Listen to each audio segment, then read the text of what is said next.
Hello there, I'm Heidi Adams. Welcome to Africa 54. Here is what is coming up. Israel responds to the deadly Hamas weekend attacks on its soil with an aerial bombardment of Gaza. US President Joe Biden directs additional support for Israel after the unprecedented attacks on the Jewish state. The US State Department says at least 9 American citizens have been killed in the conflict. And presidential elections in Liberia are to be held Tuesday, with more than a dozen candidates vying to replace incumbent George Weah, who is running for a second term. All this and much more coming up on today's Africa 54.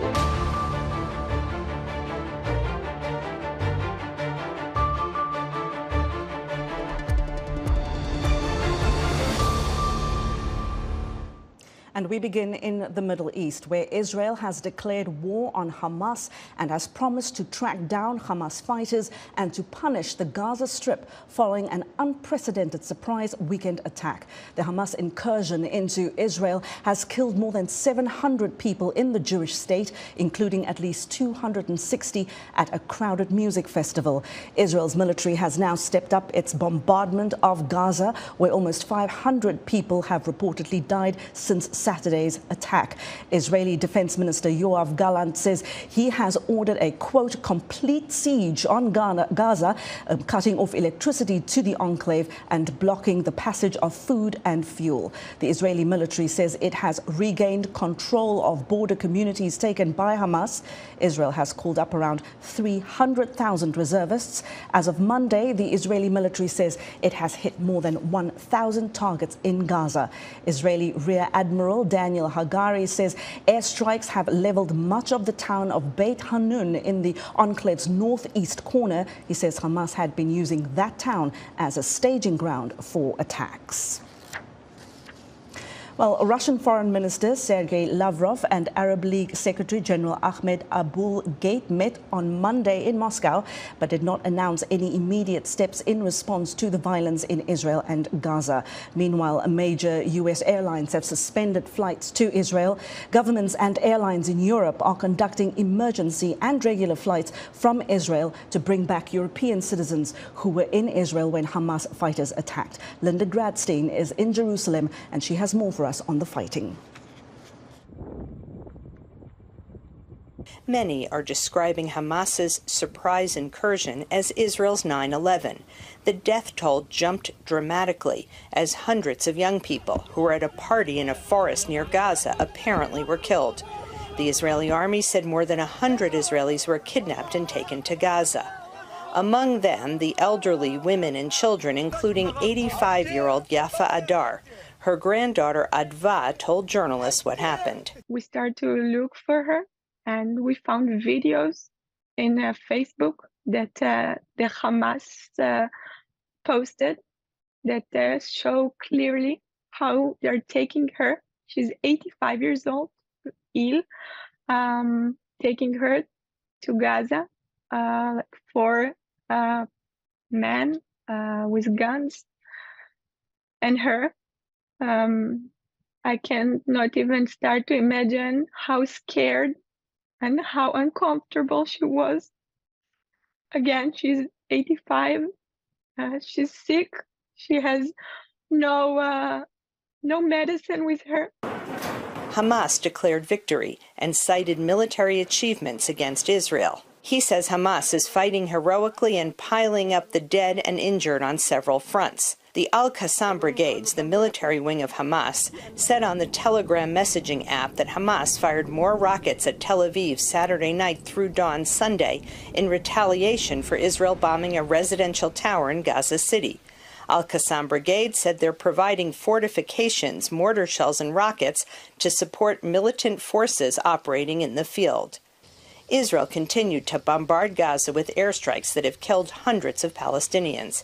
Israel says it has taken dozens of Hamas gunmen as prisoners. The Hamas attack came as a surprise to the Israeli military establishment. It's a huge failure of the intelligence system and the military apparatus in the south. It's combined together And all the investigations will be done after the war, not now. For now, Israel has launched a major call-up of reserves, and many analysts say Israel is preparing for a ground incursion into Gaza. Linda Gradstein for VOA News, Jerusalem. Now, the top U.S. envoy to the Human Rights Council, Ambassador Michelle Taylor, has said, quote, "The United States unequivocally condemns these heinous acts of terrorism. We extend our deepest condolences to the families affected and express our solidarity with the people and government of Israel in these trying times." The U.S. State Department on Monday says that at least 9 American citizens have been killed in the weekend Hamas attacks on Israel. It also says an undetermined amount of American citizens remain missing and unaccounted for. U.S. Defense Secretary Lloyd Austin has said he has ordered a carrier strike group to sail to the Eastern Mediterranean to be ready to assist Israel. Now, for the latest on what is happening in this war between Israel and Hamas, let's go to Linda Gradstein. She is in Jerusalem for us. She joins us now. Good evening, Linda. Look, we're counting the cost here in the wake of Saturday's Hamas surprise attack. And of course, Israel has responded with strikes inside Gaza. Benjamin Netanyahu, the Israeli leader, said it's only just begun. Tell us more about the situation where you are in Jerusalem. What's happening there right now? Well, about an hour ago, there was actually a missile alert, which there have been not that many, but it shows that Hamas still has the power to hit Jerusalem with rockets. And there were reports that one woman was critically wounded and about 8 others were wounded to various degrees. And Israel seems to be preparing for a ground invasion of Gaza. All night and all day, we heard fighter jets flying over Jerusalem on their way to Gaza. And there's definitely a sense people are very sad and very angry.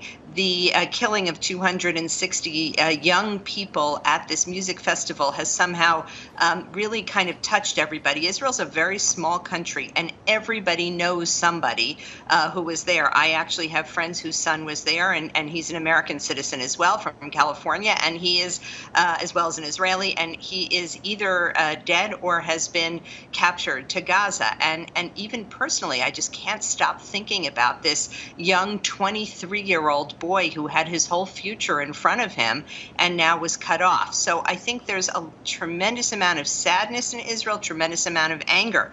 On the Palestinian side as well, with these huge Israeli airstrikes on Gaza, people have nowhere to go. 120,000 people have run away from their homes, and they have no place to go. They can't leave Gaza. There's nowhere to go. So I think there's just... Yeah, Linda, that is what I want to ask you. I just want to very quickly pull up a map here of the region to give people a sense of people have been told by the Israelis in Gaza to evacuate. Given what you see on the screen there, where are people supposed to evacuate to?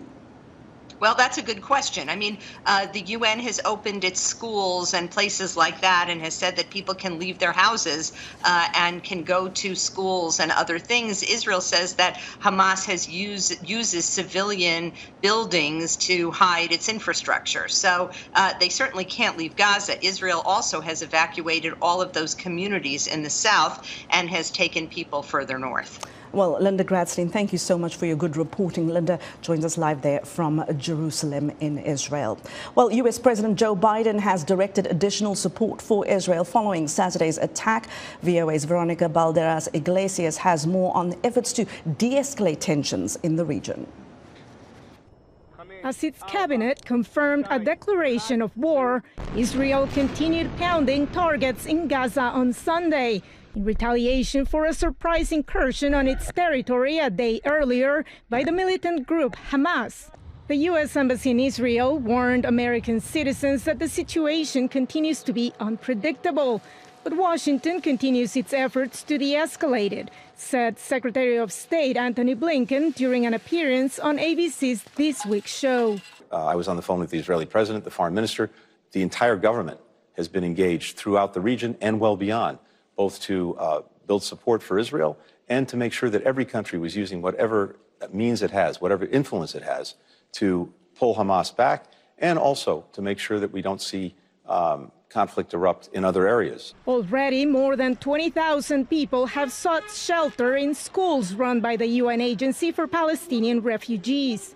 Meanwhile, relatives of Israeli civilians allegedly being held hostage by Hamas visited police stations to provide DNA samples that could aid the investigations. Washington has also been working on verifying reports that Americans are among those killed or are being held hostage by Hamas. Any American anywhere who's being detained or held hostage, that is going to be a priority for this government, for this administration.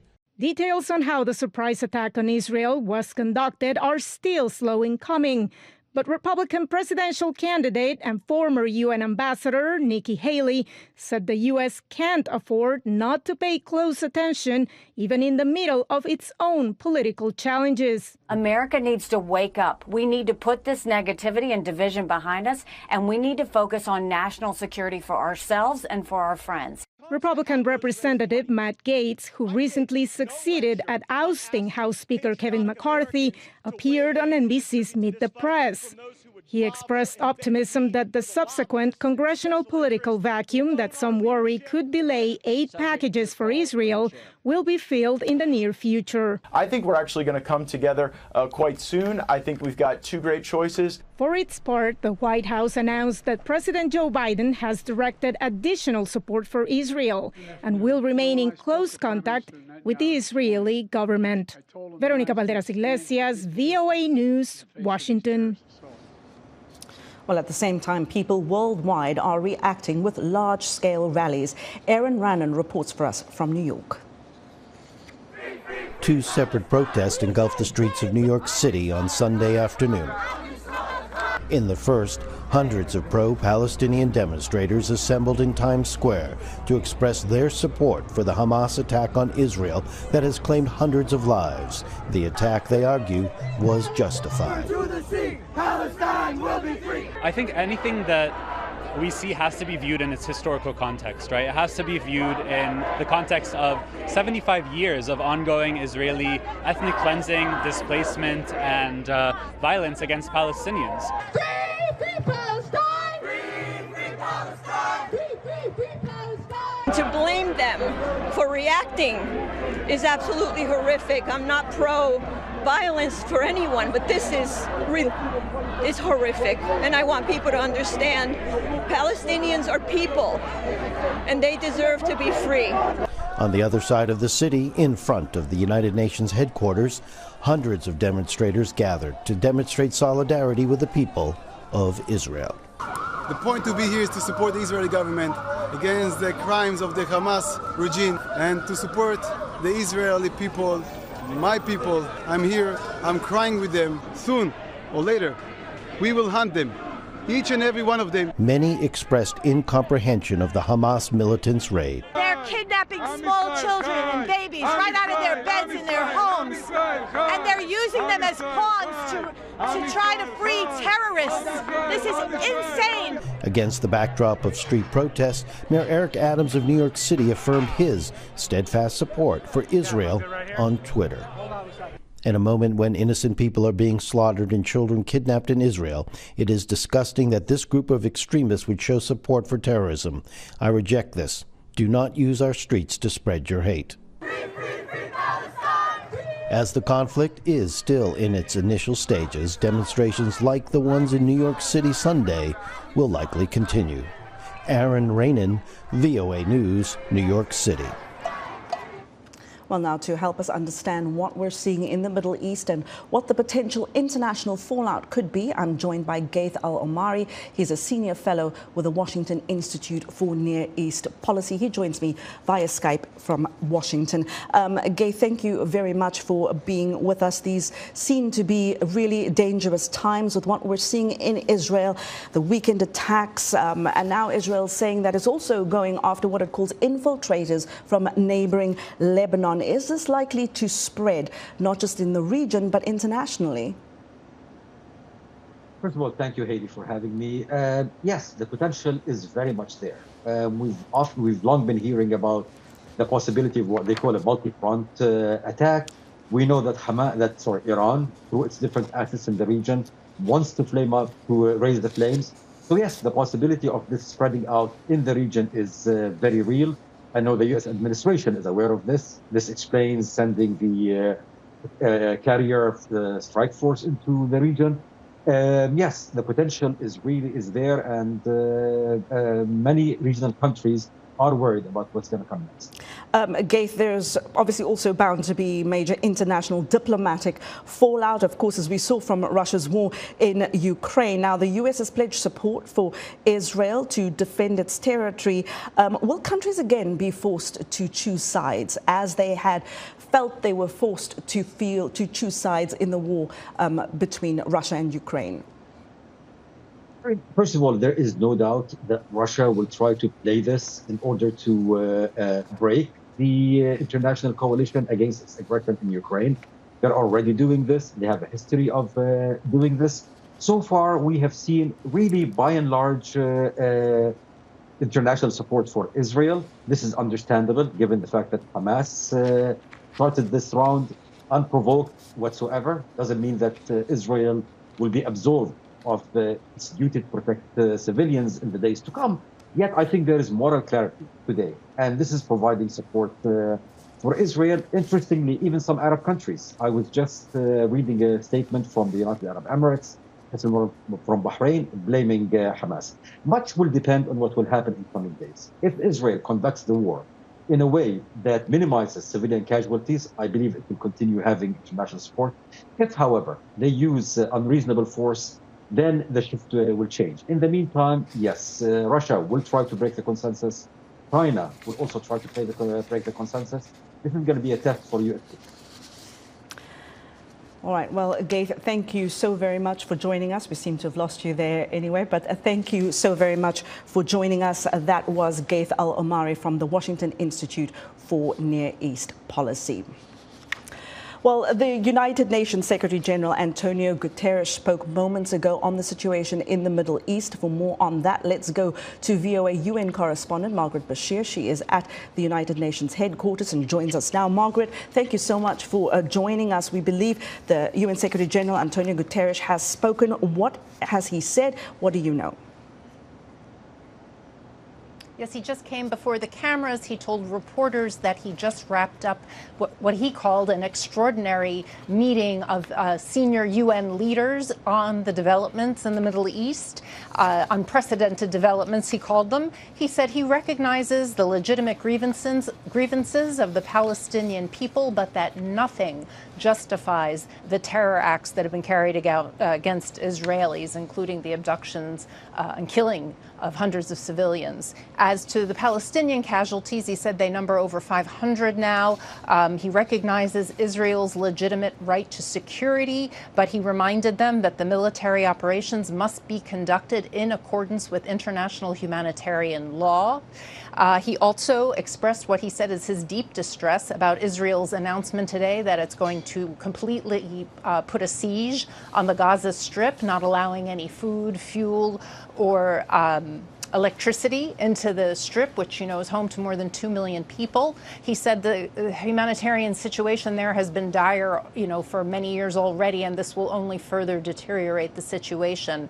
Overall, the Secretary General called for the protection of all civilians and for the immediate release of hostages. And he said that he and his special Middle East envoy, Tor Veneslon, they are in touch with leaders in the region trying to prevent a spillover of this crisis.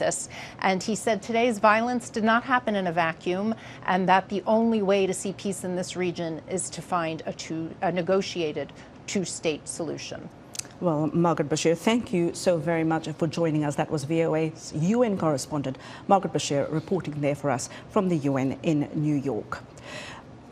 Well, now to West Africa, where presidential elections are set to be held in Liberia Tuesday. 19 candidates are vying to replace President George Weah, who is seeking a second term. VOA's Paul Ndio has more. Over 2.4 million Liberians are expected to head to polls Tuesday for a presidential election, in which 19 candidates hope to unseat incumbent President George Weah. Weah, a former soccer star, rose to power in 2017 on a wave of popular support after 2 unsuccessful attempts. He is campaigning to build new roads, hospitals, and appeal for peace.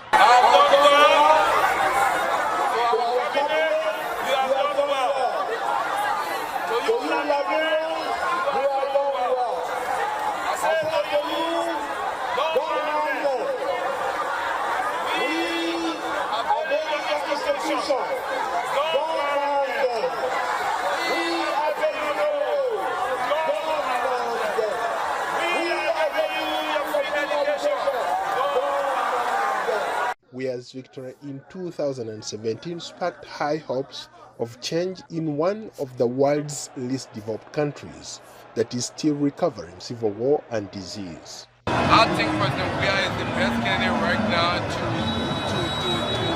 continue what he has started. 19 other candidates are vying to replace President George Weah, who is seeking a second term.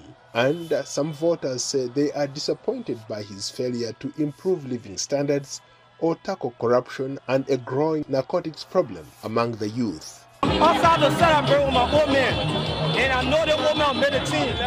He will make a better team for Liberians because we are suffering, we're tired. This time is the old man time. Weah's primary challenger is former Vice President Joseph Boakai, 78. Weah defeated him in a runoff in 2017. He has served the nation for 4 decades. Guy's leadership, he has experience, he's been there before, he understands the challenges, and Boakai is going to overcome those challenges, and he is going to put this country on the path of development. To avoid a runoff, the winner must secure at least 50% of the total votes cast, plus at least one more vote. Paul Liho, VOA News, Washington. Well, now for more on Tuesday's presidential election in Liberia, let's go to reporter Sinanu Todd live in Monrovia. Good evening, Sinanu. Great to have you here with us. Every election is important, they say. Is Liberia ready for this one? So based on what is happening on the streets, it looks like all is set and ready for the elections. The final campaigns have been done. The opposition party finished their major rally on Saturday, and then the incumbents, which is George Weah's party, finished their rally yesterday, which was Sunday.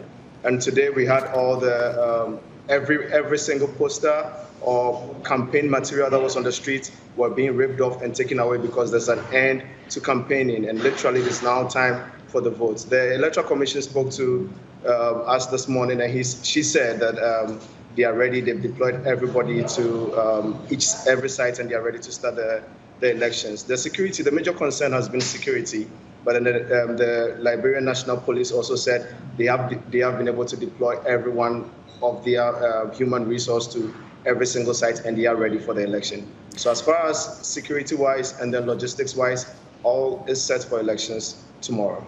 Sinanu, very briefly, what are some of the main issues that is likely to drive voters to the polls tomorrow?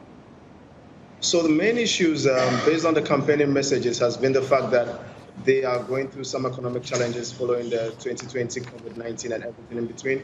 But there's also a conversation of drugs. There have been an influx of drugs and then drug trafficking in the country for the past few years, which is a condition they share with Sierra Leone in terms of push. And some major people have been arrested, but no one has been convicted. They all get free here and there. So it's been one of the biggest conversations. However, the incumbent also argues on the fact that he's done a lot of developments in terms of road infrastructure, electricity, and he's going to continue developing the nation in that regard. Well, we're going to keep a close eye on the elections there in Liberia. Sinanu, thank you so very much for your reporting. That was Sinanu Todd joining us from Monrovia in Liberia. Well, we're excited to hear what you think about Africa 54 and all of our VOA Africa programs. You can go to our website at voaafrica.com. Still to come.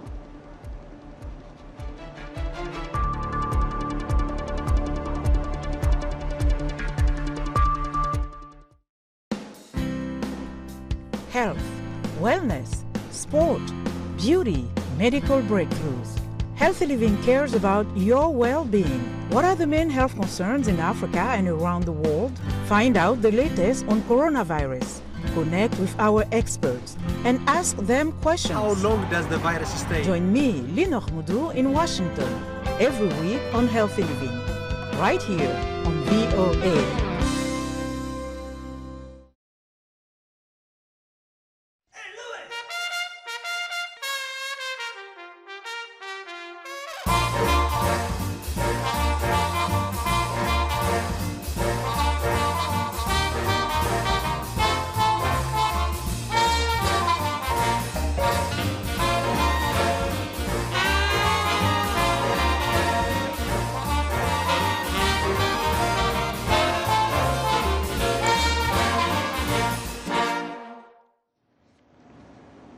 Welcome back. We're going to bring you some other news from around the world. The British government's contentious policy to stem the flow of migrants faces one of its toughest challenges this week as the UK Supreme Court weighs whether it is lawful to send asylum seekers to Rwanda. 3 days of arguments are scheduled to begin on Monday. Well, at least 3 civilians were killed Monday in Sudan when shells struck a key hospital. That's according to a medical source. The source says that shells fell on the Al Now hospital in Omdurman, the twin city of Khartoum. Omdurman has been the site of fierce battles between the Sudanese army and the paramilitary rapid support forces. And firefighters in Cameroon say at least 23 people have been killed in Yaoundé by a landslide caused by heavy rains. Landslides are frequent during the rainy season in Yaoundé, where houses are sometimes built on precariously many of the city's many hills. And that is our show for today. Thank you so much for joining us. Be sure to watch Africa 54 on our website at voaafrica.com. From all of us here in Washington, a big thank you for watching. We'll see you next time. Goodbye.